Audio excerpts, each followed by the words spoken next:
집에서 수영하실 때에 물론 이제 일상에서 항상 알아차림, 항상 사티가 있도록 하는 거 너무 당연한 것이고, 그 외에도 그렇게 될 수 있도록, 그렇게 일상에서 항상 수행을 할 수 있도록 여러분들이 자선이나 행선을 좀 이렇게 규칙적으로 하려고 노력을 좀 하십시오. 근데 이제 그 자선이라고 하는 것이 뭐 꼭 자복을 깔아놓고 뭐 우리가 이제 그 바른 정자로 이렇게 앉아 있는 그것만 얘기하는 것이 아니라요. 여러분들이 그냥 편하게 앉아 있을 때에도, 또는 그냥 집에서 왔다 갔다 이렇게 걸을 때에도 항상 알아차림이 있도록 노력하시고요. 그리고 이제 일상에서 수행이 이어지려면은 사실은 우리가 생각만큼 그렇게 쉽지가 않잖아요. 그죠? 많은 노력이 필요하거든요. 사실 이게 내 몸과 마음에서 무엇이 일어나고 있는가, 몸에서 이런 것들이 일어나고 마음에서 이런 것들이 일어나는구나, 지금 견해는 어떤가라고, 이게 수행이 어떻게 보면 전부이긴 한데 이걸 지속시키는 일이 쉽지 않기 때문에, 그리고 일상에서 수행을 계속 지속하기 위해서는 어느 정도 마음의 지혜가 바탕이 되어줘야 되거든요. 그렇게 사티와 지혜의 힘을 좀 키우기 위해서 본인이 좀 매일매일 규칙적으로 시간을 정해놓고 자선이라든지 행선을 하는 습관을 들이는 것이 좋죠. 수행도 우리가 습관을 들이는 거잖아요. 그죠? 처음에 우리가 어떤 운동을 처음 시작할 때 힘들잖아요. 그죠? 운동하는 것 자체도 힘들지만 뭔가를 규칙적으로 매일매일 한다고 하는 것 자체가 굉장히 쉽지가 않은 일이거든요. 웬만해서는 그걸 지속하는 게 쉽지 않아요. 그죠? 그러니까 그 수행을 하는 것도 마찬가지거든요. 우리가 그거를 그렇게 하기 위한 노력을 놓치지 않아야 되는 거예요, 사실은. 수행을 계속 하고자 하는 그 노력을 계속 하고자 하는 노력이 필요한 거죠. 어떻게 보면.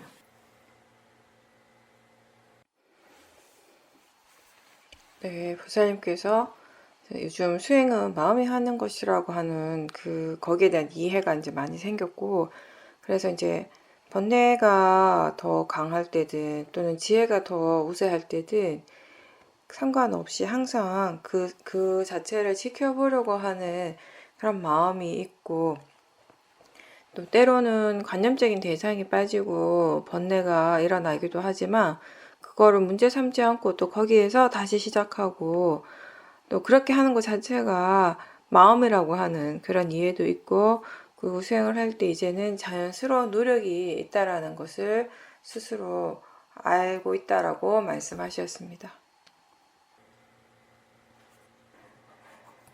일어나는 것에 대해서 마음이 이제 문제 삼지 않는 거, 뭐 전체적인 마음에 뭐가 일어나더라도 특별하게 이게 뭔가 잘못됐다, 문제다라고 생각을 하지 않는 것은 그만큼 이제 수행하는 마음의 전반적인 견해가 이제 바르다라는 것이에요. 우리가 항상 수행에 대한 얘기를 할 때 가장 중요한 것이 견해에 대한 얘기를 하잖아요, 그죠? 견해가 바르다라는 것이 어떤 거냐면 바로 이런 부분이거든요. 그러니까 그냥 내가 막 의도적으로 이건 대상의 자연적 이치야라고 일깨워주는 것이 아니라, 그런 노력을 하지 않아도 그냥 마음이 그냥 그대로 받아들이는 거죠. 어떠한 것도 문제시하지 않는 거예요. 그러니까 왜냐하면 사실은 그게 맞는 게, 우리한테 일어나는 건 문제가 일어나지는 않아요. 우리한테 일어나는 어떤 것도 문제가 일어나는 건 아니에요. 그냥 지금 마음이 일어나고 있는 것이지. 그죠? 느낌이 일어나고 있는 것이지. 그리고 지수화풍 4대 성질이 일어나고 있는 것이지. 그 어떠한 것에도 문제는 없어요. 그 일어나는 마음도 느낌도, 그리고 그 4대의 성질도, 그것이 지금 일어나야 하기 때문에, 일어날 조건이 갖춰졌기 때문에 일어나는 것이고요. 그죠? 근데 무엇이 그걸 문제로 만드는가 하면, 그걸 받아들이는 우리의 마음이 그걸 문제시하면 문제가 되는 것이거든요. 그래서 견해가 바르다라고 하는 것은 어떠한 것이 일어나더라도 그것을 그냥 일어나는 그대로 받아들이는 그 자체를 얘기를 하는 것입니다. 그게 견해의 힘인 거죠. 그럼 이제 그렇게 일어났을 때 분명히 번뇌가 일어나고 있다는 걸 보살님이 아셨잖아요. 그죠? 그럼 그 번뇌에 대해서는 뭐 어떻게 하세요, 수행을?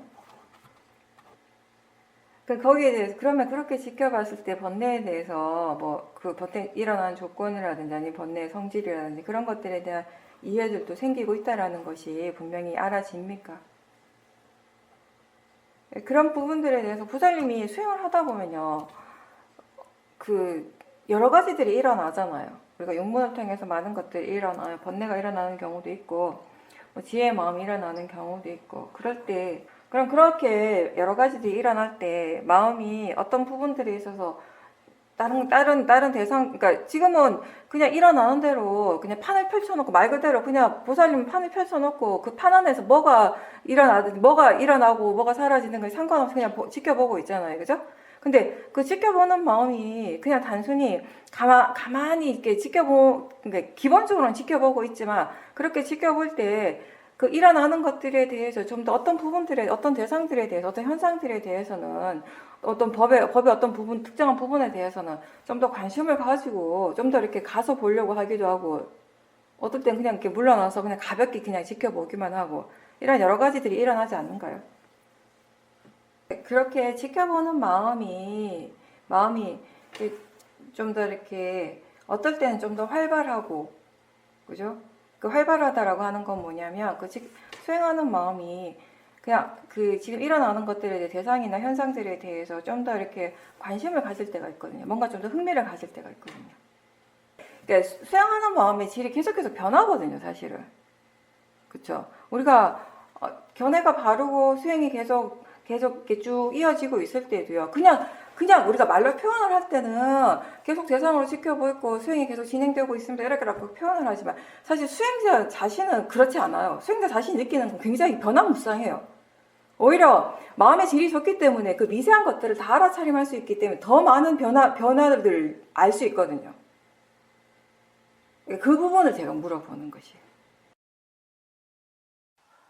수행을 하다 보면 어떨 때는 이제 수행하는 마음이 차분하고 이제 고요한 상태에서 그냥 일어나는 것들을 알기만 할 때가 있고, 또 때로는 그 지금 일어나고 있는 대상이라든지 그 어떤 특정한 법의 성질에 대해서 마음이 자연스럽게 좀 더 이렇게 관심을 가질 때가 있죠.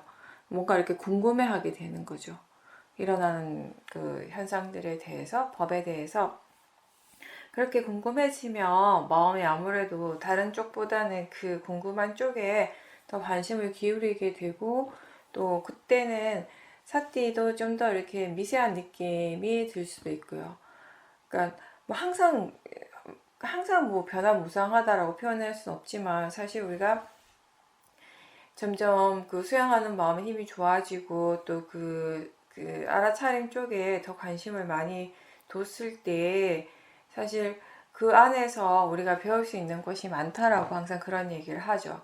그러니까 그냥 단순히 이게 지금 수행하는 마음이 견해가 바르다, 이게 대상으로 하고 자연적 이치로서 이해하고 있구나, 또는 그냥 뭐가 일어나더라도 그냥 일어나는 있는 그대로 받아들이고 있다, 뭐 이렇게 전반적으로 전체적인 그런 이해도 있을 수 있겠지만, 또 그 안에서 세부적으로 일어나고 있는 여러 가지 그 법에 대해서 마음이 좀 더 이렇게 그때그때의 상황에 따라서, 조건에 따라서 좀 더 관심을 기울일 때가 있고, 또 특정한 부분에 더 관심을 많이 기울임으로 해서 마음이 좀 더 이렇게 활발하게 느껴질 때도 있고, 그렇게 관심이 있을 때는 어떤 특정한 법의 성질에 대해서 마음이 더 궁금해하고 막 관심을 많이 가질 때에는 사실 우리가 무엇을 하고 있든지 간에 항상 마음이 그거에 대한 생각을 하고 있다는 느낌이 들기도 해요.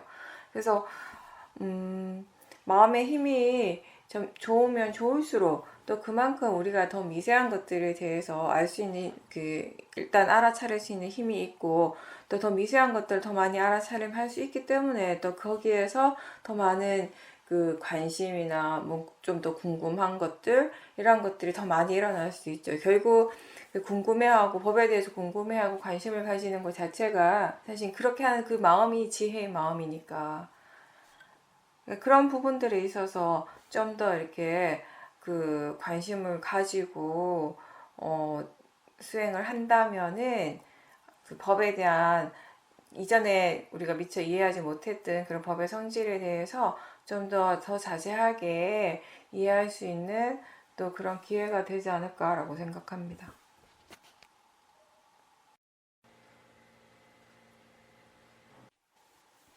네, 보살님께서 이번에 몸이 많이 안 좋으셔가지고 이제 다른 걸 하지 못하고 계속 누워있는 시간이 많았는데 그렇게 계속 누워있다 보니까 결국 지금 내가 할 수 있는 건 수행밖에 없구나라고 하는 그런 마음이 더 자연스럽게 들었고 또 이제 수행을 좀 집중적으로 하다가 보니까 수행하는 마음의 힘도 이제 더 많이 생기게 되고 그러면서 그 지켜보는 마음을 다시 또 관찰하는 그걸 또 다시 지켜보는 마음이 분명하게 다시 일어나고 있다라는 것을 알게 됐다라고 말씀하셨습니다. 그동안 이제 법문을 통해서 마음이 계속 그런 식으로 일어나고 있다라는 거 얘기는 많이 들었지만 이번 기회에 본인이 이제 되게 분명하게 그렇게 지켜보는 마음을 다시 지켜보고 다시 이렇게 그 마음이 계속 그런 식으로 일어나고 있다라는 것을 이해하게 되셨다라고 말씀하셨습니다.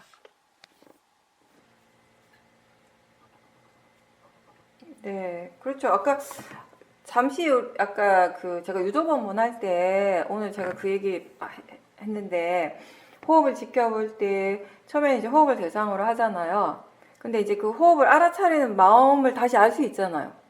그게 우리가 뭐 알아차림을 다시 대상으로 하는 것이 그렇게 표현을 하면 처음엔 되게 어려운 것처럼 느껴지지만 사실 그게 어려운 게 아니에요. 왜냐하면 호흡을 이렇게 가만히 지켜보고 있다 보면 우리가 지금은 이제 여러분들이 수행을 하시면서 대상 쪽보다는 수행하는 쪽에 더 관심을 둬야 한다라고 하는 이런 것들에 대한 이제 마음의 이해가 생겼잖아요. 그죠? 그러다 보니까 이렇게 이 예전만큼 마음이 이렇게 수행을 할 때 대상 쪽으로 확 끌려가진 않잖아요. 그죠?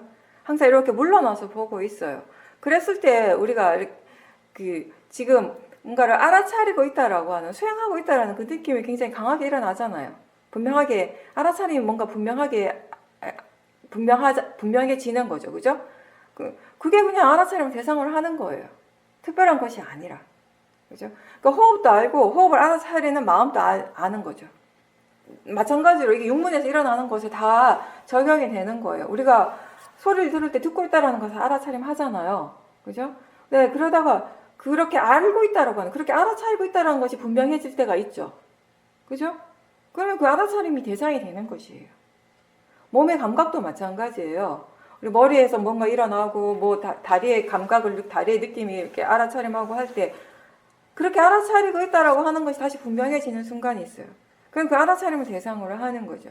그러면 이게 그 육문에서 일어나는 그 작용도 대상이 되지만 동시에 그걸 알아차린 마음도 다시 대상이 되는 것이죠. 네, 대상과 마음이 다 대상이 되는 것이에요. 네, 그렇게 했을 때 우리가 이게 이 알아차리는 마음을 다시 알아차리지 못하고 대상만 계속 알아차림하면요. 아무래도 이 알아차리는 마음은 결국 이 나라고 하는 관념이 함께 일어나게 되잖아요.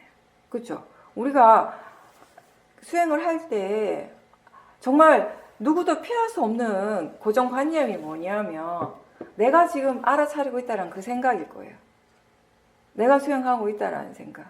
물론 어느 부분은 그 중에 어느 부분은 마음에 알아차림하고 있다라고 그렇게 이제 일깨워주고 생각하는 부분도 있겠지만 대부분의 경우는 뭐냐면은 내가 알아차리고 내가 수행한다라고 나라는 관념이 굉장히 많이 일어나고 있을 겁니다. 그죠? 근데 그걸 어떻게 피할 수 없고 그걸 없앨 수는 없어요. 근데 그렇게 이 수행하는 마음 자체를 대상으로 볼 때 이게 그냥 마음이라는 것이 너무 분명해지잖아요. 내가 아니잖아요. 그건 마음이잖아요. 알아차림 그 자체잖아요. 그죠? 알아차림 마음을 대상으로 한다 할 때 그게 특별한 게 아니라요. 알아차림 그 알미라고 하는 그 마음 자체를 다시 대상으로 하는 거예요. 그죠? 그랬을 때 거기에 나라고 하는 것이 있습니까? 없죠. 그냥 알미 일어나고 아는 성질이 일어나고 있을 뿐이죠. 오력의 마음들이 일어나고 있어요. 오력의 요소들이 일어나고 있을 뿐인 거죠. 그게 전부잖아요. 그 어떤 것도 나는 아니잖아요. 그죠? 사티, 사마디, 위리아, 신심, 지혜 이런 각각의 요소들이 일어나고 있고 그리고 그 각각의 요소들을 또 알아차림할 수 있는 것이에요.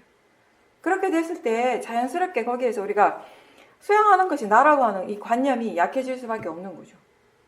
마음이 수행을 하고 있다는 것이 굉장히 분명하게 드러나게 되는 것이죠. 그죠? 아무리 우리가 생각으로 이건 내가 아니야, 수행하는 것은 내가 아니야, 마음이 수행해, 이걸 100번, 1000번, 10,000번을 스스로에게 막 일깨워준다고 해서 나라고 하는 관념이 약해지겠어요? 약해지지 않아요. 근데 수행하는 마음을 대상으로 한 번이라도 분명하게 본다면 그 순간에 나라고 하는 관념이 굉장히 약해지게 돼요. 지혜가 자연스럽게 일어나게 된다는 거죠. 그리고 그 마음도 계속 변하거든요. 우리가 그 마음을 보지 않을 때는 이 지켜보는 마음이 굉장히 이렇게 뭔가 이렇게 딱 머물러 있고 어딘가에 머물러 있고 항상 하는 거 그런 느낌이 들어요. 변화가 없는 것 같아요. 근데 그 마음 자체를 대상으로 다시 지켜보게 되면 거기 안에서도 많은 변화가 있어요. 여러 가지 각각의 그 오력의 요소들이 함께 일어나게 되고 우리가 마음의 힘이 좋다, 수행하는 마음의 힘이 좋다, 마음의 질이 좋다라고 표현을 할 때 가장 중요한 게 그거라고 있어요. 마음의 균형감이라고 있어요. 무엇의 균형이냐면 그런 좋은 선법의 마음의 여러 가지 요소들의 균형감을 얘기를 하는 것이에요. 우리가 어떤 마음이 일어났다라고 할 때 그거 단순히 한 마음의 요소를 얘기하는 것이 아니라 여러 가지들이 이미 함께 일어나고 있는 그 마음을 얘기를 하는 것이거든요. 그 각각의 마음의 요소들이 균형이 맞는 상태, 그 상태에 우리가 마음의 힘이 좋다, 마음의 질이 좋다라고 이렇게 표현을 하는 것이거든요. 네, 그런 것들을 다 알려면 충분히 그런 것들이 다 이해가 생기려면 그 알아차리는 마음을 다시 대상으로 볼 수 있어야 되겠죠. 그게 수행하는 마음이 내가 아니라 그냥 단지 마음일 뿐이다라고 그 수행하는 마음을 대상으로 이렇게 알아차림을 하면서 나라고 하는 관념이 약해졌을 때는 그때 대상으로서 일어나는 다른 것들, 다른 마음의 상태들도 역시 그 나하고 동일시하지 않겠죠. 그죠? 좋은 마음이 일어나든 좋지 않은 마음의 상태가 일어나든지 그게 그냥 단지 그냥 그런 마음의 상태일 뿐이라고 하는 이해가 훨씬 더 많이 생기는 거예요. 우리가 일상에서 이렇게 알아차림을 하면 정말 많은 생각들이 일어나고 사라지잖아요. 그죠? 근데 이 마음이 많이 이렇게 거칠 때, 거친 상태일 때는 그 주로 생각의 내용이 많이 빠지게 돼요. 아직 지혜의 힘이 약할 때는. 그러면 이제 거기서 이제 감정들이 많이 일어나게 되고 번뇌가 일어나고 이런 것들이 계속 반복이 되는 거죠. 그러다가 이제 점점 생각이라고 하는 것도 결국 마음이다, 마음의 일이다라는 것을 이해하게 됐을 때 이제 점점 이렇게 이런 것들이 거친 것들이 이제 가라앉고 고요해지게 되는 것이에요. 생각은 여전히 일어나지만 그 마음이 그냥 대상이라는 것을 이해하기 때문에 생각이 내용에 끌려가지 않게 되고 고요한 상태가 유지가 될 수 있는 것인데 그러면서 이제 그런 거친 생각들이 많이 이렇게 멈추게 돼요. 그런 거친 생각들이 많이 멈추고 마음이 아주 고요한 상태가 되고 그만큼 지켜보는 쪽에는 힘이 있는 상태, 지혜가 있는 상태. 그럴 때도 보면 거친 마음의 생각들은 이렇게 멈췄지만 더 이상 안 일어나지만 아주 미세한 그런 생각들은 저 깊은 저 밑바닥에서 계속 일어나고 있거든요. 생각들이 계속 여전히 일어나고 있다는 것도 알 수 있어요. 지켜보는 쪽에 수행하는 쪽에 마음의 힘이 굉장히 좋을 때는 그런 미세한 생각들이 보여질 때도 있어요. 그럴 때는 그런 생각들은 보면 그냥 짧게 일어나는 것 같아요. 생각이 길게 이렇게 이어진다기보다는 짧게 일어나고 그리고 뭔가 이렇게 말을 많이 하지 않아요. 번뇌의 특징 중에 하나는 번뇌가 뭔가 이렇게 말을 되게 많이 하잖아요. 계속 뭐라고 주저리 하고 연결되고 계속 그거 보고 있으면 머리가 막 복잡해지잖아요. 그죠?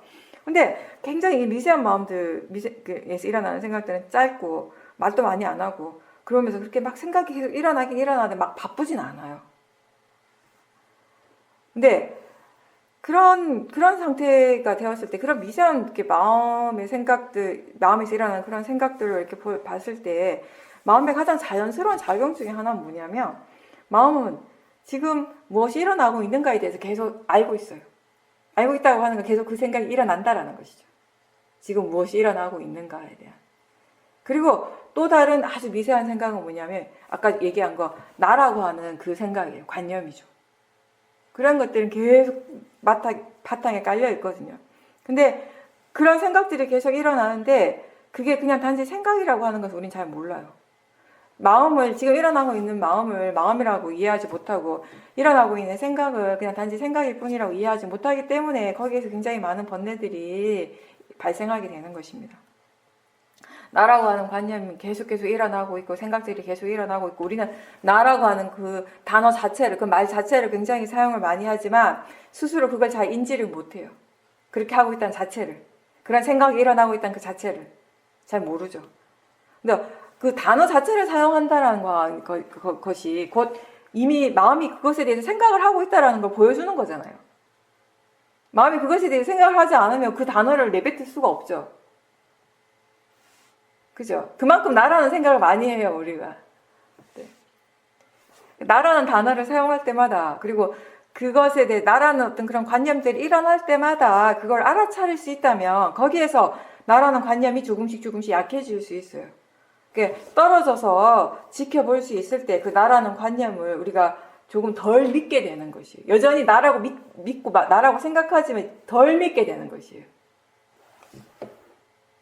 수행하기 전에는 이 나라고 하는 관념, 이게 믿음이 굉장히 강하잖아요. 강했잖아요. 그죠? 지금보다 더 강했어요. 근데 이제 점점 실제 하는 것들을 계속 지켜보고, 그리고 이제 그 관념과 실제에 대한 이해가 조금씩 생기고, 마음의 성질에 대한 이해가 생기고, 그리고 이 대상뿐만 아니라 그 대상을 알아차리는 그 마음을 다시 이렇게 대상으로 알아차림하고, 이런 모든 일련의 과정들을 통해서 우리가 이 나라고 하는 그런 관념에 대한 믿음이 이제 조금씩 옅어지기 시작하는 것이에요. 그러니까 그랬을 때 우리가 여전히 나라고 하는 단어를 사용을 해요. 여전히 그렇게 사용을 하지만, 대화할 때 그런 단어를 사용을 하지만, 근데 실제 마음은 그걸 정말 나라고 믿는 그 믿음은 약해진 거죠. 이제 그런 변화가 생기는 거죠. 그러니까 얼마만큼 이해하는가에 따라서, 이해 정도에 따라서 우리가 같은 단어를 사용하지만 그 마음이 그것에 대해서 이렇게 집착하고 그걸 어떤 식으로 이렇게 의미하는가는 조금씩 달라지게 되는 것이에요. 우리가 사실 나마루빠야도 마찬가지, 정신과 물질이라고 간단하게 이렇게 얘기를 하는데, 근데 그게 뭔가 어떤 실체가 있는 것이 아니거든요. 정신이라고 하는 거, 마음이라고 하는 거, 물질이라고 하는 것도 어떤 실체가 있는 것이 아니에요. 다만 어떤 그 성질이 있는 것이에요.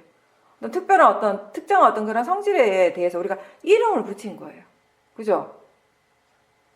일어나는 그런 현상, 이러저러한 그런 특성, 그런 성질이 있기 때문에 그런 성질에 대해서 우리가 나마 또는 루빠라고 이렇게 부르는 것이에요.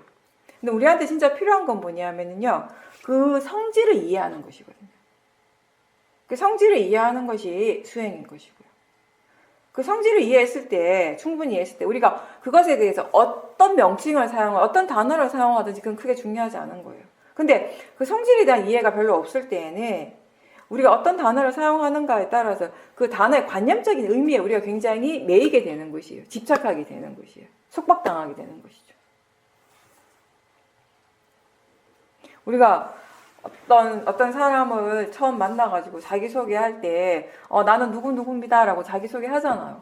그럴 때 우리의 마음이 어떻습니까? 내가 있다라고 믿고, 내가 누구다라고 그렇게 당연하게 생각하잖아요. 그죠? 아주 우리가 주의를 기울이지 않으면 대부분의 시간 우리는 자기 자신의 몸과 마음을 대상으로, 자연적 이치로 생각하기보다는 그냥 간단하게 나라고 생각해요. 나라고 믿어요. 그쵸? 분명하죠, 그거는. 그렇다면은 그 사실을 알게 되면 우리가 수행을 하고 있지만 여전히 지금도 수많은 번뇌들이 계속 일어나고 있는 그 사실이, 그 현실이 전혀 이상하지 않은 거예요. 그 나라고 믿는 그 모하의 마음이 계속 여전히 깔려있고, 그 믿음이 여전히 강하고, 그죠? 이 몸과 마음의 이런 자연적인 현상으로서, 그냥 단지 대상으로, 자연적 이치로서 그 생각을 하기보다는 나라고 하는 그 관념적인 그런 그 믿음, 관념적인 그런 의미로서 자기 자신을 생각하고 있는 그런 시간들이 훨씬 더 많기 때문에 당연히 탐심이나 진심, 이런 번뇌들이 일어나게 되겠죠. 그래서 우리가 알아차림할 때 그 수행하는 마음을 그 나라고 믿고 있다면, 그 나라고 믿는 그 마음 또한 알아차리라고 하는 것이에요. 마음이 지금 이걸 나라고 생각하는구나, 나라고 믿고 있구나, 이렇게 알아차림하라는 것이에요. 이게 내가 아니야, 이게 아니라 아, 마음이 이걸 나라고 믿고 있구나를 알아차리라는 것이에요. 왜냐하면 실제로 우리에게 일어나고 있는 것은 마음이 그걸 나라고 믿는 마음이잖아요. 그죠? 수행하는 마음을 나라고 믿고 있잖아요. 그럼 위파사나 수행의 정의가 뭐예요? 지금 실제로 일어나고 있는 것을 있는 그대로 알아차리라는 것이에요. 그러니까 이건 내가 아닌데 나라고 하면 안 되는데 이게 아니라 아, 마음이 지금 나라고 생각하는 거 나라고 믿는구나 라고 알아차림하라는 거죠. 그걸 이렇게 자꾸 알아차림할 때 조금씩 알아차림 통해서 조금씩 이렇게 물러나서 볼 수 있을 때 그 마음 자체를 물러나서 볼 수 있을 때 그때 자연스럽게 나라고 하는 관념이 약해지는 것이에요.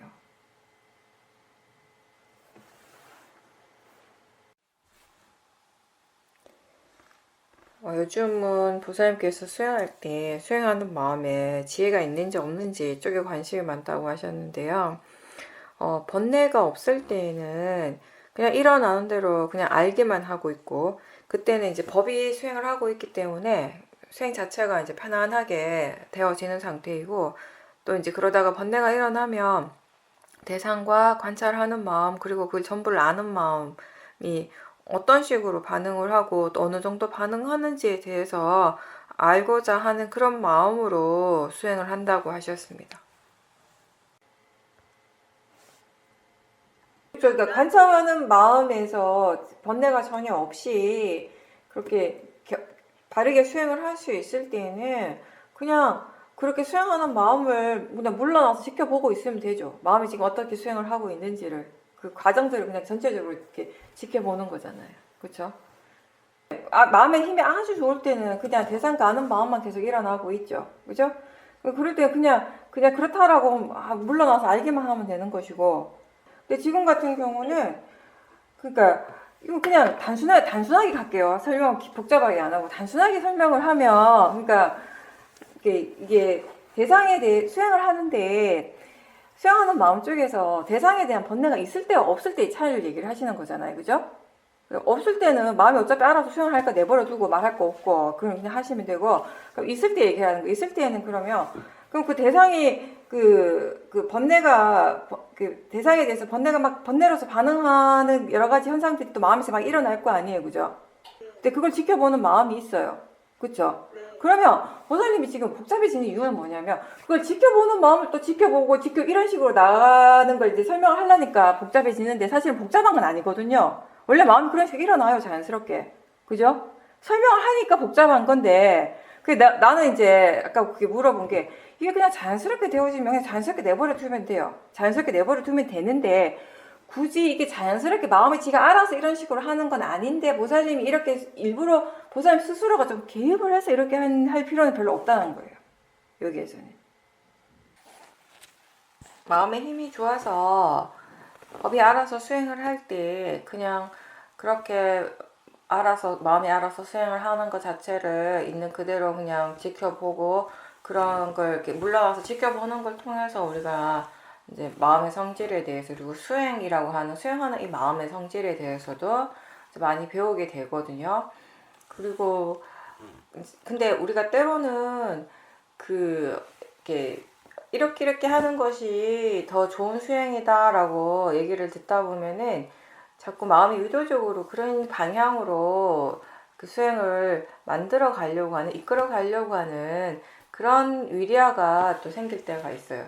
거기에는 약간의 또 탐심이 있을 수 있고, 그런 부분들은 이제 조금 조심해야 되는 부분인데, 이게 마음이라고 하는 것이 그 보살님이 얘기하신 것처럼 결국 알아차리는 마음이 대상을 알아차리는 마음이 있어요. 근데 그 알아차리는 마음을 또 다시 알아차리는 마음이 또 일어날 수 있고, 또 그걸 다시 알아차리는 마음이 일어날 수, 이렇게 앞에 일어난 마음을 조건으로 해서 뒤에 일어난 마음들이 계속 일어나요. 그러면 그렇게 계속 마음들이 계속 새롭게 일어날 때 결국 앞에 있는 마음이 대상이 되는 것이고, 뒤에 새롭게 일어나는 마음이 또 그걸 지켜보는 마음이 되고, 또 다시 새로운 마음이 일어날 때 아까의 그 지켜보는 마음은 다시 대상이 되고, 또 그걸 지켜보는 마음이 있고, 이런 식으로 계속 마음이 계속 일어나고 되는데, 마음 힘이 좋을 때는 그런 것들이 이제 자연스럽게 보여진다라는 것이죠. 그래서 그런 상태는 마음이 균형이 맞고 지혜 힘도 좋고, 그러니까 사마디도 굉장히 좋은 상태예요. 그러니까 수행하는 마음은 굉장히 고요한 상태가 되는 거죠. 고요한 상태에서 그런 마음들이 계속 일어나는 것이 보여지는 것이죠. 근데 그런 경험을, 그런 체험을 했거나 또는 그런 것이 좋은 마음의 상태다라고 들었기 때문에 일부러 자꾸 수행 자체를 그런 식으로 내가 의도적으로 이끌어갈 필요는 없다라는 것이, 그런 것들은 자연스럽게 그런 조건들이 갖추어졌을 때 그렇게 일어나지는 것이고, 그게 일어났을 때 우리는 그걸 다시 알아차릴 수 있는 거야. 아, 마음이 지금 이런 식으로 계속 일어나고 있구나라고 알 수 있고 이해할 수 있게 되는 그런 것들을 보면서, 그렇게 계속 일어나는 마음들을 보면서, 아, 거기에 그 어떤 것도 내가 개입할 곳이 없다라는 것을 마음을 자연스럽게 이해하고 받아들이게 되는 것이거든요. 그 어떤 것도 내가 하는 것이 아니라 이렇게 계속 일어나는 마음일 뿐이라고 하는 거, 수행도 역시 마음의 일이구나라고 하는 거, 그런 이해들이 굉장히 이제 분명하게 확연하게 이렇게 일어나게 되겠죠. 법이 그대로 있는 그대로 드러나는 순간이니까.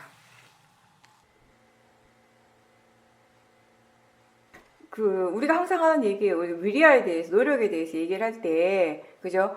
그 자연스러운 위리아하고 뭔가 이렇게 내가 조금 개입하는 그런 위리아가 있잖아요. 근데 법이 알아서 수행을 할 때는 내가 뭔가 노력할 필요가 없어. 그냥 자연스럽게 내버려 두면 돼요. 그냥 내버려 두고, 그 대신에 내버려 둔다고 해서 아무것도 안 하고 그냥 가만히 있는 것이 아니라, 수행하는 마음을 다시 물러나서 보기는 하죠. 점검을 하고 있죠. 마음이 지금 어떤 식으로 수행하고 그 마음의 과정들이 어떤 식으로 계속 진행하고 있는 걸 봐야 돼요. 또 그걸 보는 것 통해서 또 지혜가 또 힘이 더 좋아지게 되니까.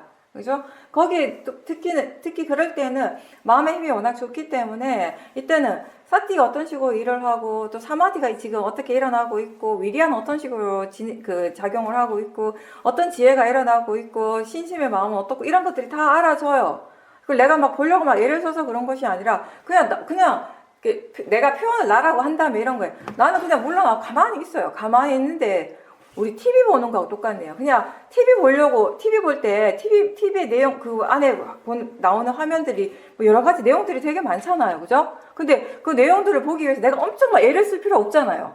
그냥 가만히 있어도 다 보이잖아요. 가만히 다 들리잖아요. 그거하고 똑같아요. 그냥 마음이 그런 식으로 알아지는 거예요. 거기에 사티도 있고 신심도 있고 뭐 지혜의 마음도 있고 위리아도 있고 그리고 각각의 마음이 어떤 식으로 일을 하는지도 그냥 근데 그런 것들을 이렇게 보는 것이 전혀 힘들지가 않은 거죠. 그리고 사실 내가 뭐 여기서 이건 지혜고 이거는 이거 뭐 위리하고 이런 식으로 구분하지도 않아요. 그냥 알아져요. 그때는 그냥 말 그대로 알아지는 상태인 거죠.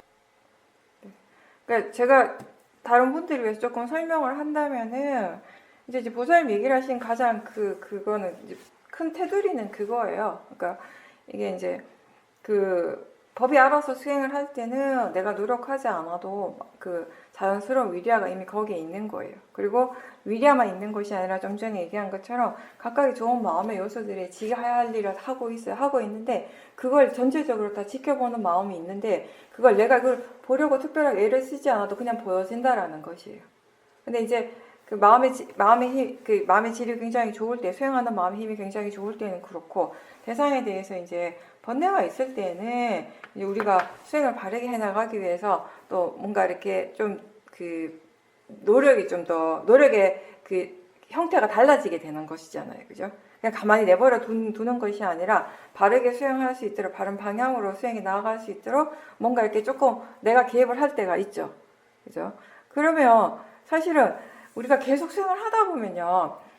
처음에는 말로만 들으면 자연스러운 위리아, 또 내가 좀 어느 정도 개입하는 그런 위리아가 분명히 다른 건 알겠어요. 다른 건 알겠는데 수행자 스스로 그게 어떻게 다른지를 처음에 잘 몰라요.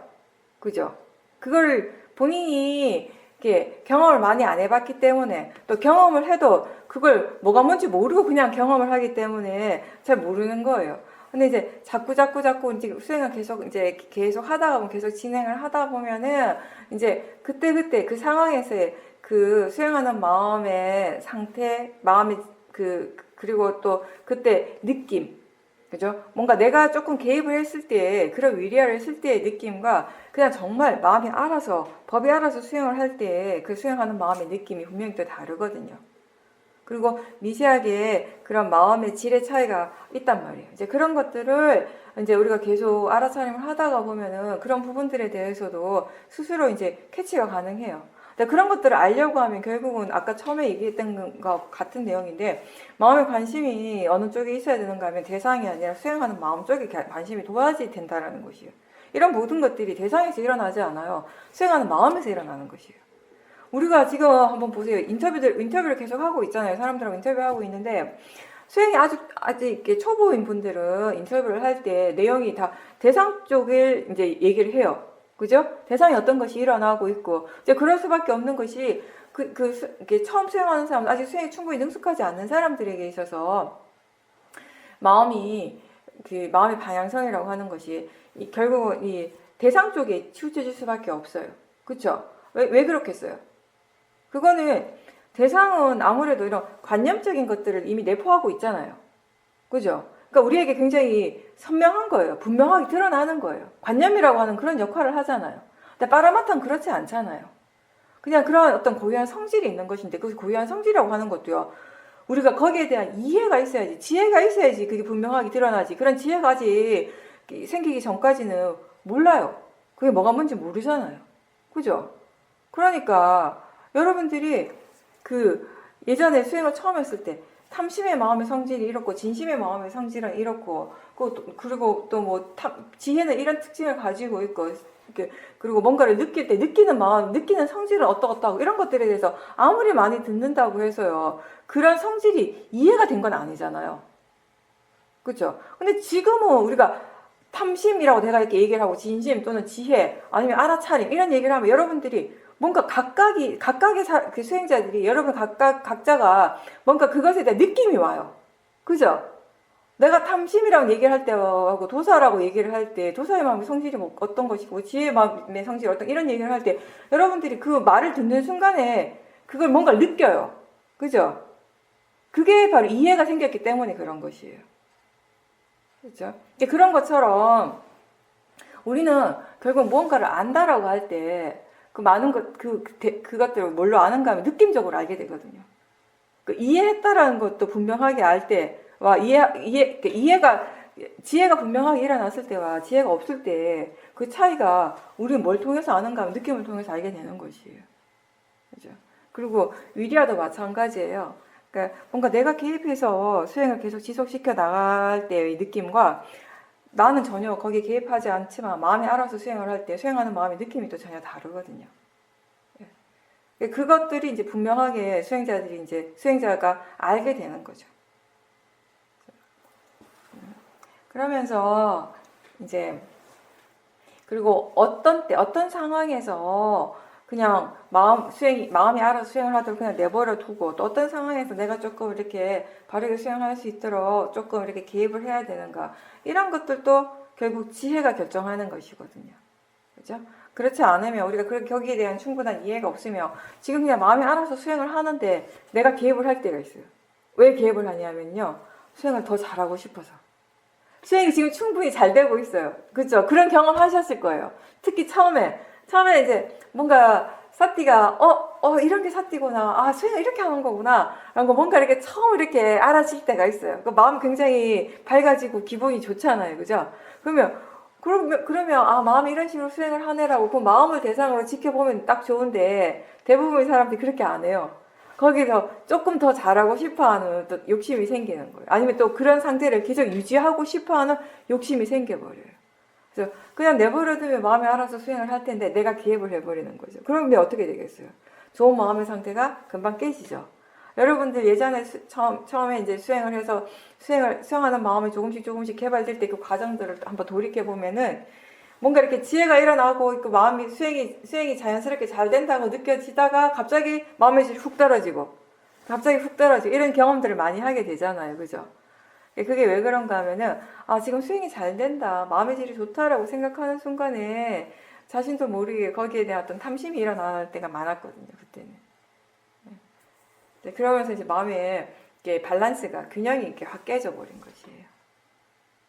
그러니까 어떨 때 그냥 법이 알아서 수행하는 그대로 내버려두고 또 어떨 때 조금 더 이렇게 개입을 해야 되는지 이런 것들 우리가 느낌적으로도 이렇게 다르다라는 거를 알 수도 있고 또 여러 가지 수행적인 체험을 통해서 이런 상황에서는 어떤 식으로 수행하는 것이 좀 더 효과적이다, 좀 더 이익이 있겠다라고 내가 아니라 마음이 아는 거죠. 마음이 이해를 하는 거죠. 그렇게 이해를 했을 때 마음이 또 그 이해한 대로 수행을 하는 것이에요. 목사님 말씀하신 것 중에 이제 대상이 있고 그 대상을 지켜보는 마음이 있어요. 그죠?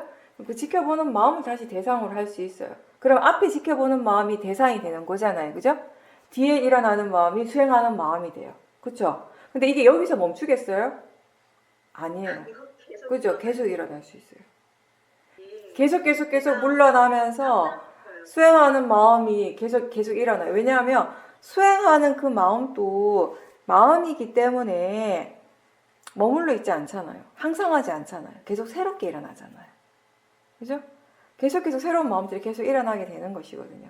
그러니까 그 지켜보던 마음, 만약에 느낌을 대상으로 본단 말이에요. 그 느낌이 있고 그 느낌을 대상으로 알아차림해요. 기본적으로 우리가 요 구조에서 일어나게 되는데 이렇게 수행이라고 하는 마음의 수행이라고 하는 것이 이 틀 안에서만 일어나게 되는 것인데 대상과 마음이 있어요. 그죠? 이 대상 알아차리는 마음, 지켜보는 마음, 수행하는 마음 똑같은 의미죠. 있고 이렇게 마음의 힘이 있을 때는 이걸 다시 이 지켜보는 마음을 다시 알아차리는 마음이 있단 말이에요. 그죠? 그 앞에 마음이 대상이 되고 뒤에 마음이 수행하는 마음이에요. 근데 여기서 멈추는 것이 아니라 이 뒤에 마음이 다시 또 대상이 될 수 있겠죠. 다시 새로운 마음이 새로 수행하는 마음이 또 일어나는 거예요. 이런 식으로 되는데 이건 내가 그렇게 되겠다고 해서 되는 것이 절대 아니고요. 그냥 그렇게 되어지는 거예요. 그렇게 되어질 때 알 수 있는 것이고. 그리고 또 하나 더 얘기하면은 여러분들이 일부러 이렇게 자꾸 이런 식으로 물러나서 더 이렇게 앞에 수행하는 마음을 대상으로 보고 또 대상으로 보고 자꾸 물러나고 이런 식으로 일부러 노력하실 필요는 전혀 없습니다. 그렇게 하시지 마세요. 하시지 말고 대신에 이거는 한번 스스로 한번 점검해 보세요. 대상이 있고 알아차림이 있잖아요. 그죠? 그러면 이 두 가지를 전체적으로 이렇게 물러나서 보는 마음이 일어나고 있는지. 그러니까 대상과 알아차림을 함께 알아차릴 수 있다면 더 좋다고요. 그렇게 알아차림할 수 있는지 한번 확인해 보세요. 수행을 하다 보면 때로는 또 대상에 내가 관여하려고 하는 그런 마음으로 알아차릴 때가 있는데 그럴 때는 혹시 내가 대상을 미리 정해놓고 알아차리려고 하고 있지는 않은지 어떤 특정한 대상을 알려고 하는 그런 마음이 있지는 않은지 이런 부분들에 대해서 좀 더 알고 싶어서 좀 더 미세한 부분들을 좀 더 이렇게 분명하게 알고 싶어서 그럴 때는 수행하는 마음이 좀 더 뒤로 물러나서 알아차림을 한다라고 하셨고요. 그리고 느낌만 관찰하는 것이 아니라 그냥 그 당시에 그냥 알아지는 그 상태 그대로 알려고 그렇게 한다라고 말씀하셨습니다. 보살님이 그 마음이 일어나는 것을 여러 층으로 일어나는 것들을 이렇게 볼 수 있는 마음의 힘이 있으니까 수행하는 쪽에 여러 가지 이제 본인이 관심을 가지고 실험적으로 하는 거예요. 쉽게 얘기하면. 그러니까, 우리가 이런 거잖아요. 마음이라고 하는 것이 끊임없이 계속 일어나고 있어요. 수행하는 마음도 하나의 마음이 아니라 계속 새롭게 일어나고 하는데, 그 마음을 우리가 요만큼밖에 볼 수 없으면은, 사실 수행이라고 하는 건 내가 볼 수 있는 그 한도 내에서밖에 못 보잖아요. 그쵸? 근데 그 마음을 우리가 이만큼 다 이렇게 훨씬 더 넓게 한 10배, 20배 더 넓게 이렇게 스펙트럼이 이렇게 넓어진다면은 거기 안에서 스스로 뭔가 이렇게 조사할 수 있는 범위도 그만큼 넓어지는 거잖아요. 그렇죠? 그러면 이제 그런 관점이라고 보시면 돼요. 그러니까 지금 마음이 이 대상에 대해서 그리고 또 수행하는 수행하는 마음 자체에 대해서 여러 가지 이렇게 궁금한 점이나 아니면 나는 지금 이렇게 수행을 하고 있다라고 생각하는데 그게 마음이 실제로 진짜 그렇게 하고 있을까라고 하는 그런 궁금함이 들 수도 있어요, 사실은. 왜냐하면 나는 이렇게 수행하고 있다라고 생각을 하지만 실제로 우리가 수행하는 마음을 다이렉트로 봤을 때 내가 생각하는 것하고 마음이 다르게 일어날 수도 있거든요, 또. 그렇죠? 근데 그거는 그걸 분명하게 이렇게 대상으로 지켜보지 않는 이상 우리가 확인할 수 없는 거잖아요. 그렇죠? 그러니까 볼 수 있는, 알아차릴 수 있는 그 스펙트럼이 이렇게 넓어졌을 때 장점이 뭐냐 하면 우리가 여러 가지 그런 마음이 관심을 여러 가지 부분에 관심을 기울이고 스스로 이렇게 조사를 할 수 있다는 것이에요. 그러니까 보살님이 그렇게 여러 가지 이제 조사를 하는 것에 대해서 말씀을 하신 거죠.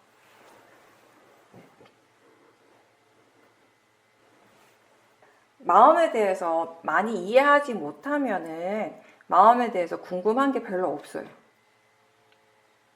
근데 이게 마음의 성질에 대해서 조금씩 이해하는 것들이 이렇게 점점 늘어날수록 마음에 이제 궁금함들이 더 많이 생겨요.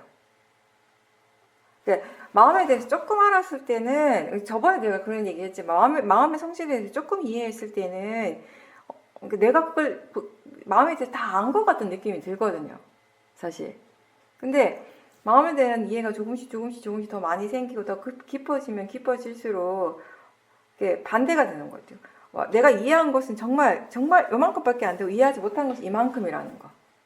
거기에 대한, 그러니까 이해하지 못한 것이 세부적으로 뭔지는 모르겠는데 뭔가 이렇게 굉장히 아직 그 이해하지 못한 부분들이 굉장히 많다라고 하는 거, 그거는 분명해지는 거예요. 뭐가 여전히 이렇게 깊이 있다라는 거. 그게 이제 점점 더 분명하게 드러나게 되는 것이거든요. 이제 그렇게 되었을 때 우리가 이제 아직 다 이해하지 못했기 때문에 마음이 좀 더 더 뭐랄까 관심을 가지게 되고 더 흥미를 가지게 되고 또 이렇게 수행에 대한 노력이 좀 더 자연스럽게 더 많이 생기는 그런 부분도 있죠. 근데 이제 그게 또 이렇게 사람들하고 대화를 해보면 성향의 차이도 좀 있는 것 같아요. 기본적으로 이제 성향 자체가 뭔가 이렇게 평상시에도 꼭 수행뿐만 아니라 다른 것에 대해서도 뭔가 이렇게 평소에 많이 이렇게 궁금해하고, 그죠? 그런 관심과 흥미가 많이 일어나는 사람들이 있고, 좀 그렇지 않은 사람들이 있잖아요. 그죠? 관심과 흥미가 많이 일어나는 그런 성향의 사람들은 그런 지혜가 조금씩 개발되면서 점점 그런 마음에 대한 관심, 흥미가 많이 생기거든요. 그러면서 흥미가 생긴다라는, 관심이 생긴다라는 그만큼 자연스러운 질문들이 계속 생기게 돼요.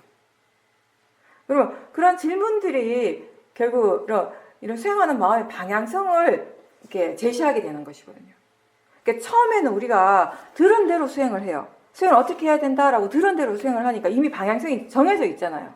누구나 똑같이 그런 방향성이 정해져 있다면 어느 정도 이렇게 마음이 개발이 되었을 때 지혜가 수행을 이끌어갔을 때, 제가 생각할 땐 그래요. 그 마음이 막 궁금해하고 질문을 던지고 이런 자체가 그 수행을 이끌어가고 있는 거예요. 마음의 방향성을, 수행의 방향성을.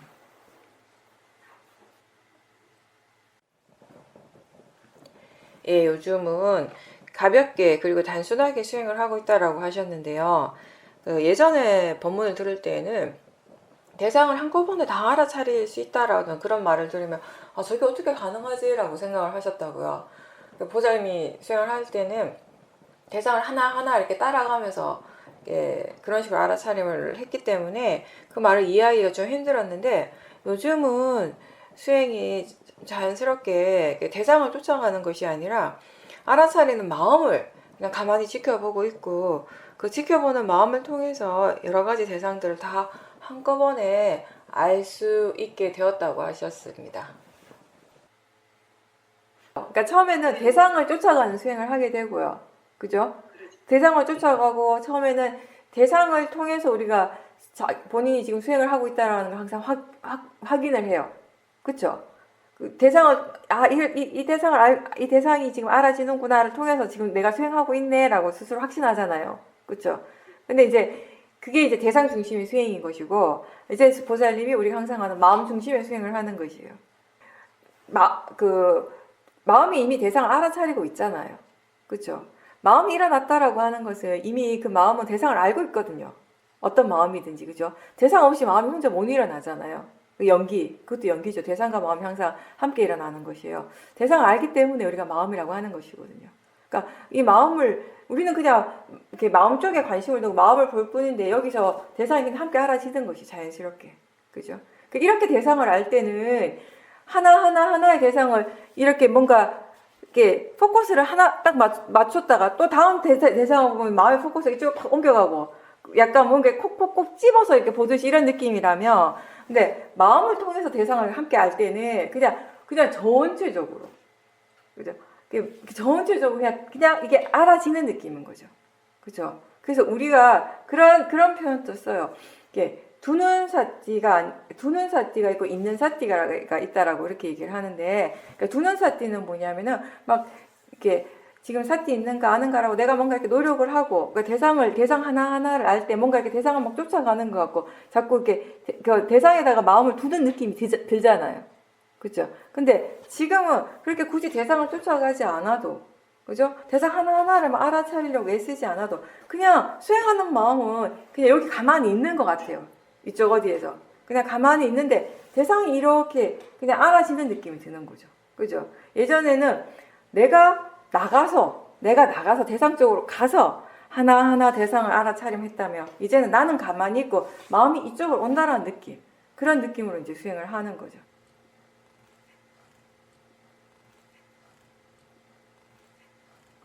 예, 보살님이 그 한 가지다라고 그렇게 생각하는 이유가 뭐겠어요? 자, 보세요. 우리가 뭔가를 보는 것도, 듣는 것도, 생각하는 것도, 느끼는 것도 결국은 한번 그걸 다시 한번 이렇게 본다면, 이렇게 보이는 형색이 있고 그것을 아는 마음이 있잖아요. 그죠?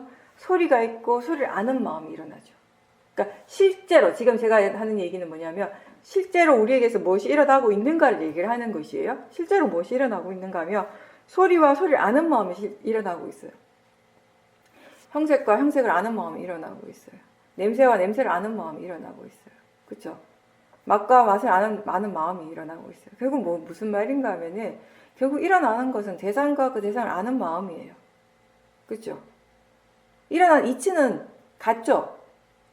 그죠? 대상과 아는 마음이라고 하면 결국 다시 얘기하면 알아지는 성질과 아는 성질이 일어나고 있어요. 이 이치는 똑같아요. 근데 다만 어느 감각기관을 통해서 일어나는가에 따라서 보는 작용이 되고 듣는 작용이 되는 것이지. 그렇죠? 그러니까 궁극적으로 우리가 파라마타 측면에서만 본다면은 같은 거라고 느끼는 거죠. 네, 그런 의미예요. 근데 예전에는 그런 파라마타로서 이해하기보다는 관념적인 이해가 먼저 일어났잖아요.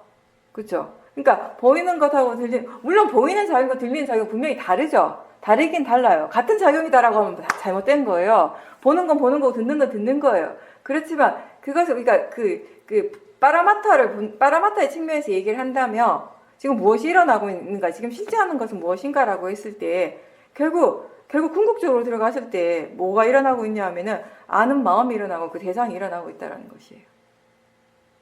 그 점으로서는 같다라는 것이죠. 이제 보살님이 그거를 그때의 마음이 그렇게 그 파라마타에 대한 이해가 생겼기 때문에, 그러니까 이런 관념적인 부분에 치우치기보다는 그런 파라마타를 바로 이렇게 보고 있었기 때문에, 결국 이게 하나구나, 하나로서 일어나는구나라고 그렇게 느꼈던 거죠. 예전에는 알아차리려고 굉장히 애를 쓰고 노력을 많이 했었는데, 요즘은 그냥 알아채는 것이 당연하다는 느낌? 그냥 가만히 있어도 마음이 자연스럽게 알고 있기 때문에 자선이나 행선을 할 때도 마음이 그렇게 분주하지 않고 조용하다라고 하셨습니다. 네. 지금은 마음의 상태가, 수행하는 마음의 상태가 워낙 좋기 때문에 이제 그렇게 되는 것이에요. 내가 일부러 그렇게 하려고 하는 것이 아니라 그냥 알아지고, 그냥 자연스럽게 알아지고 있으니까 그렇게 알아지고 있다는 거 아시면 되는 거죠. 그렇죠?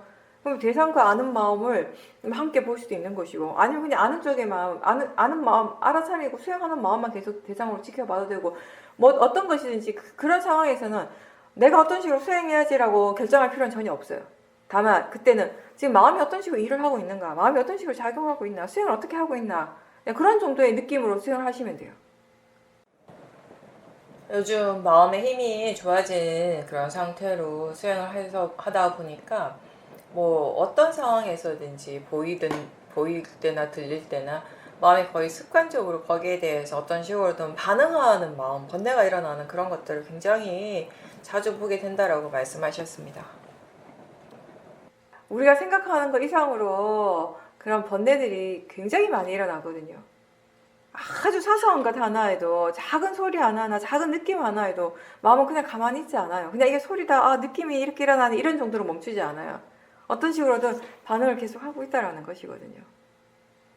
그러니까 이제 그런 식으로 반응을 하고 있다라는 것도 알고, 이제 더 나아가서는 이제 전체적인 그림을 이렇게 보물을 해서 보살님께서 그래서 이 대상에 대해서 대상이 있고 그 대상을 반응하는 마음이 있고 그걸 다시 그리고 그걸 알아차리는 마음이 있고 이걸 전체적으로 또 알아차리는 마음 좀 더 물러나서 이렇게 볼 수 있을 때 이제 그런 이제 그 뭐랄까 그 안에서 이 마음이 왜 그렇게 항상 그 대상에 대해서 즉각적으로 번뇌가 일어나는지 그런 부분들에 대해서 이제 이해가 생기게 되는 것이에요.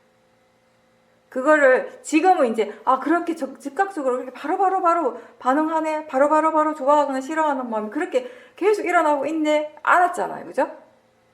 알았다면은 이제 좀 계속해서 그런 그 전체적인 그림들을 계속 보는 그런 수행을 계속해 나가면서 왜 그런 식으로 마음이 반응을 하게 되는지에 대해서도 이제 이해를 할 수 있게 되는 것이에요. 그런 이해가 생기면 이제 마음의 그런 반응들은 자연스럽게 줄어들게 되겠죠. 네. 그러니까 우리 수행이 그거예요. 이렇게 반응하면 안 돼. 반응 안 해야 되는데 이게 아니라 왜 이렇게 반응하는지를 알아가는 거예요. 이해를 하는 것이에요. 그 구조를 파악하는, 저는 그렇게 생각하거든요. 이런 이제 항상 그런 우리가 이 구조가 내가 왜 구조라고 설명하는가 하면 어떠한 법도 어떠한 파라마터도 지 혼자 단독으로 안 일어나잖아요. 항상 다른 것과 함께 일어나잖아요. 그죠? 함께 일어나면 이 다른 것은 또 다른 것과 또 연결돼 있잖아요. 그죠? 그랬을 때 우리가 뭔가 어떤 파라마터 어떤 법의 성질을 분명하게 이해한다라고 하는 것, 그 그림을 다 봐야 된다라는 것이에요. 얘 하나만 봐가지고는 전체적인 이해가 안 생기겠죠. 그죠? 얘가 어떻게 일어나는가는 얘 혼자만의 일이 아니기 때문에. A가 어떻게 해서 일어나는가는 A와 함께 일어나고 있는 B를 같이 봐야지 A의 성질을 이해하는 것이 되는 거예요. 그럼 B를 이해하려면 B와 함께 일어나는 A뿐만 아니라 C도 있겠죠. 그렇게 점점 더 물러나면서 우리가 더 큰 그림을 볼 수 있을 때 우리가 그런 법의 그런 성질, 각각의 그 파라마타의 성질, 연기라고 하는 이 자연적 이치라고 하는 이런 법의 성질들에 대한 이해가 생기게 될 수 있겠죠. 그죠? 가장 쉽게 우리가 예를 든다면 그거예요. 보살님이 도사에 대한 화에 대한 이해가 많이 생겼어요, 지금. 근데 그 화에 대한 이해가 어떻게 해서 깊어지냐면 탐심을 볼 때 깊어지거든요. 왜냐하면 이 화라고 하는 건 결국 탐심과 연결되어 있을 수밖에 없으니까. 그렇죠? 화만 이렇게 계속 보고 화가 이런 성질을 가지고 있구나 이해할 수 있어요. 근데 이 이해는 전부가 아니라는 거예요. 더 깊은 이해는 탐심을 보고 더 나아가서 모아의 마음을 볼 때 화에 대한 더 깊은 이해가 생기는 거예요. 그래서 자꾸 물러나서 전체적으로 보라고 하는 것이거든요. 이제 이렇게 보살님이 전체적으로 볼 수 있는 마음의 힘이 생긴 거예요. 그렇게 봄으로 해서 제가 좀 전에 표현한 것대로 제 표현은 그러니까 어떤 구조적인 이해가 생긴다라는 거죠. 저도 그 비슷한 경험을 옛날에 미얀마에서 했었는데 이제 다른 데서 이렇게 수행을 할 때는 수행센터에 있을 때는 수행이 되게 잘 됐어요. 수행센터에 그리고 거기서는 이제 같은 윗바사나지만 좀 몸에 대해서 집중하는 수행을 많이 했기 때문에 제가 저번에 얘기했잖아요. 한번 자선하면 뭐 기본 2시간 이상, 3시간 많이 앉으면 3시간 반 이렇게 계속 앉아 있다고요. 자선은. 그럼 굉장히 집중하는 수행을 하거든요. 그럼 마음이 굉장히 이제 고요해지잖아요. 사마디가 생겨요. 굉장히 깊은 사마디도 생기고 삐띠도 경험하고 막 그런. 그러니까 거기 안에 있을 때는 법당에 있을 때는 수행이 너무 잘 된다고 느껴지는 거예요. 제 스스로. 마음이 항상 고요한 상태가 되니까. 근데 문제는 뭐냐면 가끔씩 밖에 나갈 일이 있잖아요. 그게 외국이다 보니까 이제 인터넷도 해야 되고 한 번씩 이메일 점검도 해야 되고 뭐 환전을 해야 되거나 한 달이나 뭐 2달에 한 번 정도 이렇게 나갈 일이 생겨요. 이제 센터 밖을 나가는 순간부터 시작해갖고 이제 수행이고 뭐가 없는 거예요. 돌아오면 거의 엉망진창이네. 만신창이가 돼서 돌아오는 게 몸과 마음의 상태가. 몸도 피곤한데 마음은 더 피곤해요. 진짜 내가 이해가 안 되는 거예요. 아니 마음의 상태가 그렇게 좋았는데 잠깐 신이 나갔다 왔다고 이렇게 마음의 상태가 안 좋아질 수가 있는가. 나가는 순간 막 머리가 엄청 복잡해지고 마음이 엄청 복잡해지고 정신이 없는 거예요. 수행이고 뭐가 없어요 막. 근데 왜 그렇게 안 되는지가 그때는 이해가 안 됐어요. 왜 그렇게 안 되는지 그게 이해가 안 되니까 왜 그런지 모르니까 그걸 어떻게 극복을 할 수가 없는 거예요.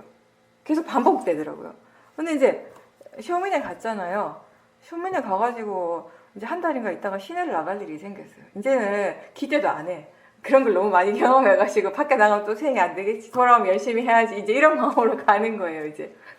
이제 밖에 나가 택시 타고 다른 선생님들하고 같이 택시 타고 이제 일단 밖에 나가니까 또 다른 사람들하고 같이 가니까 말을 많이 하잖아요. 센터에서 말을 많이 안 하지만 근데 셰우미는 말 많이 하긴 해요. 근데 다른 센터에서는 진짜 말을 별로 안 하거든요. 거의 묵언을 하라고 거의 그렇게 얘기하기 때문에. 근데 셰우미는 그런 분위기는 아니니까 자유롭게 이렇게 내버려 두니까 말을 많이 하고 또 사도께서도 말하면서 알아차림하는 자꾸 연습하라는 얘기를 많이 하시고 그러니까 일부러 그 의도적으로 이제 그런 연습을 하려고 하기도 하고 하는데 이제 밖에 택시 타고 이제 밖에 나가가지고 볼일 보고 뭐 살 거 이제 마트 가가지고 뭐 살 거 사고 이게 평상시에 그런 생활을 하다가 하면 별게 아닌데 이 센터 안에서 정말 정제된 생활만 하다가 나가서 마트에서 물건 하나 사는 것도 엄청나게 큰 일처럼 느껴지거든요.